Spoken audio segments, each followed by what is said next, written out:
The F-35 Lightning II. For 2 decades, we've been told it's the undisputed king of the skies, a nearly $2 trillion ghost of American air power.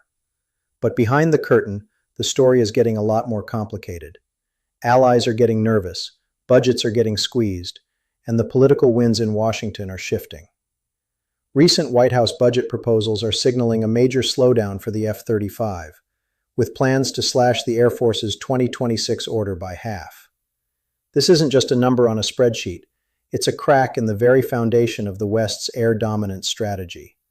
And it forces us to ask a tough, almost heretical question.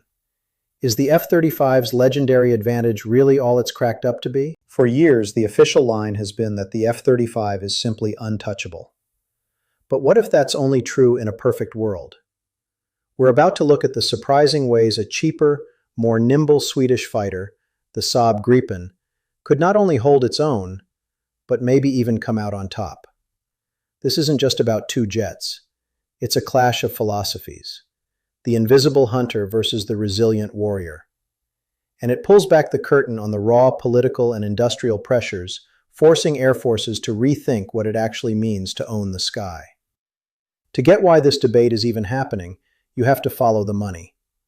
The F-35 program is, no exaggeration, the most expensive weapons system in human history.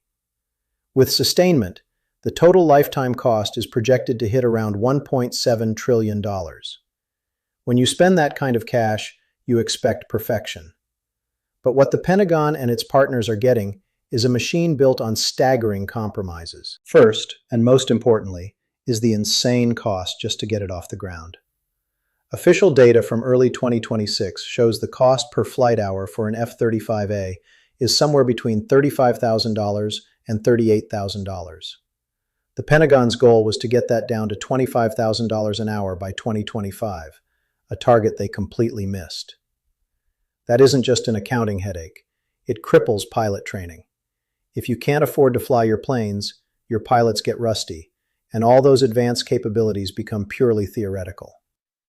Then there's the problem of just keeping them ready to go. Mission-capable rates, the percentage of jets that can do at least one of their main jobs, have been stuck at a worrying 50 to 55%. The rate for being fully mission-capable, where everything works, is reportedly far, far lower. So for every 2 F-35s a country owns, there's a good chance that on any given day, one of them isn't ready for a real fight. A huge part of this is the F-35's defining feature, its stealth. The special skin and coatings that make it a ghost on radar are famously fragile and a nightmare to maintain. They need expert technicians in climate-controlled hangars. This isn't just a hassle, it's a strategic weakness.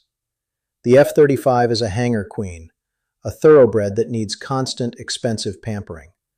This toxic mix of extreme cost and poor readiness is making America's allies anxious. After choosing the F-35, Switzerland's plan to buy 36 jets is now under intense pressure, with reports of potential cuts due to rising costs.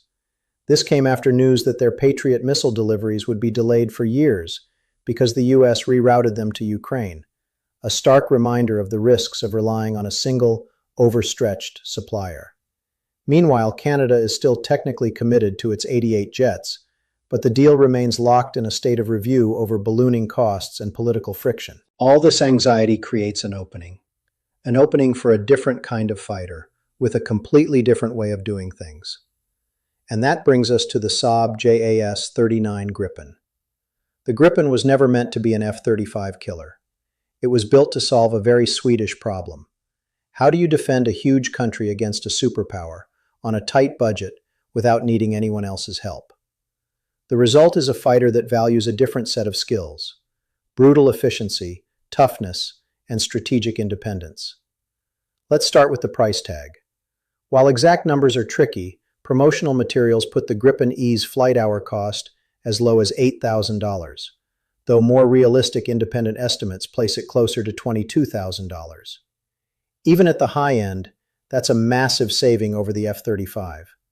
For the cost of flying one F-35 for an hour, you could keep 2, maybe even 3 Gripens in the air. In a long war, that kind of math can be the difference between winning and losing. But the Gripen's real genius is that it's designed to always be ready. While the F-35 needs a perfect, pristine airbase, the Gripen was born from Sweden's doctrine of scattering its air force across the country in wartime. This means it can take off and land on 800-meter stretches of public highway. Its turnaround time is mind-blowing. A tiny crew of technicians can refuel and rearm a Gripen for a new mission in as little as 10 to 20 minutes. The F-35, with its sensitive skin, takes way longer. A single Gripen can just fly more missions more often than its American rival. Where the F-35's philosophy is to be invisible, the Gripen's is to master the chaos of electronic warfare. It uses what some call digital stealth. Its internal jamming suite is one of the best in the world, built not just to blind enemy radar but to actively confuse it, creating a digital smokescreen that makes the jet incredibly hard to lock onto. It's a different way to survive. Instead of hiding, it fights for control of the airwaves. This isn't about being better, it's about being different. The F-35 is a scalpel, designed for one specific kind of surgery. The Gripen is a rugged multi-tool, built for a war where everything has already gone wrong. So, how would these two actually do against each other? Let's break it down. Scenario 1. Beyond visual range, the F-35's perfect world. In this arena, the F-35 is king. This is the fight it was born for. Its blend of extreme stealth and advanced sensors lets it see everything long before anything can see it. Its radar and 360-degree camera system create a god's-eye view of the battle, fusing data from every source imaginable into one clear picture. In this scenario, an F-35 pilot would spot a Gripen, ID it, and launch a missile from so far away the Gripen pilot would have no idea they were even in danger. The F-35's whole game is first look, first shot. In a clean fight where all its networks are up, it's almost unbeatable. The fight is over before it really begins. The merge and the dogfight. The game changes. But what if the fight isn't over? What if the Gripen survives that first shot? Maybe its advanced EW suite jammed the missile, or maybe the F-35 isn't flying clean. To carry a lot of bombs or missiles, the F-35 has to hang them on its wings, which makes it light up on radar like a Christmas tree, sacrificing its biggest advantage. Now we're in a dogfight. And here, the Gripen's strengths come roaring to life. It's lighter, nimbler, and faster. The Gripen E can hit Mach 2. The F-35 tops out at Mach 1.6. In air combat, speed is life. It governs your energy to climb, turn, and decide whether to attack or escape. The Gripen is a true dogfighter. On top of that, the Gripen carries the Meteor missile, a weapon widely seen as superior to the F-35's current AMRAAM, with a much larger no-escape zone. While the F-35 is scheduled to get the Meteor eventually, that upgrade is still years away. For now, the Gripen has a serious edge in a missile duel. Scenario 3. The War of Attrition, the deciding factor? This is the scenario that keeps military planners up at night, and it's where the Gripen's entire philosophy pays off. Modern wars are rarely quick. They're grueling slugfests, where victory goes not to the most advanced weapon, but to the side that can stay in the fight the longest. Think about it. A single airbase gets hit with long-range missiles. The F-35 fleet, tied to its high-tech hangars, could be grounded. The Gripen fleet, meanwhile, is already scattered across the country on hidden highway strips. Small teams are turning them around in minutes, sending them right back into the fray. The F-35s that do get airborne are more capable one-on-one, sure, but there are simply fewer of them. The Gripen force, with its incredible sortie rate, puts more jets in the sky more often. They might take more losses, but they're built to be replaced. You can buy 2 or 3 Gripens for the price of one F-35. In a war of attrition, the ability to take a punch and keep fighting is everything.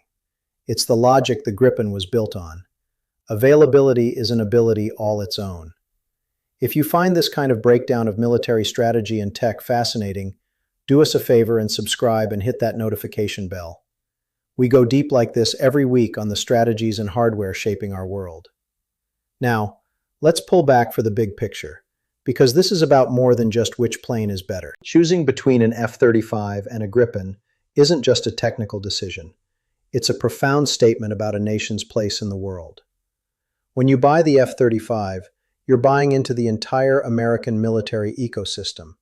It guarantees you can fight seamlessly alongside the US and other allies.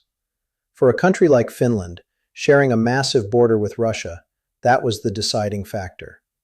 The F-35 can sneak into contested airspace and feed targeting data to the whole coalition. But that deep integration has a price: dependency. The F-35's logistics, its software, and its upgrades are all controlled by the US. The idea that Washington could remotely brick an ally's fleet might be an exaggeration, but it points to a real fear: giving up a piece of your sovereignty. Choosing the Gripen, on the other hand, is a declaration of independence. It's the choice of a nation like Sweden, which has a long history of neutrality. The Gripen is designed so that a country can maintain and upgrade it themselves. The source codes are more open, letting a nation tailor the jet to its own needs without asking for permission. That's incredibly attractive to countries that want first-rate military power without being chained to Washington's political agenda. It's why Saab is pitching the Gripen hard to countries like Ukraine. The smartest way to think about this might not be either or, but both and. Planners increasingly talk about a high-low mix. In this model, a few high-end, stealthy F-35s act as the quarterbacks, the hidden eyes and ears that manage the battle. They're supported by a larger fleet of more affordable workhorses like the Gripen, which act as missile trucks to take out the targets the F-35s find. You see this happening in real time on NATO's northern flank, with Finland's F-35s and Sweden's Gripens creating a formidable combined force. So, is the F-35's advantage over the Gripen exaggerated? The only honest answer is, it depends entirely on what you need it for. In a head-to-head fight, in the first terrifying minutes of a war, the F-35 is the apex predator. Its stealth and sensor fusion are a generational leap that no other fighter can really match. For countries on the front lines, its abilities are probably essential. But the idea that this makes it the best choice for everyone is a dangerous oversimplification. The Gripen makes a powerful counter-argument, one built on a totally different definition of superior. It argues that the most important ability is availability.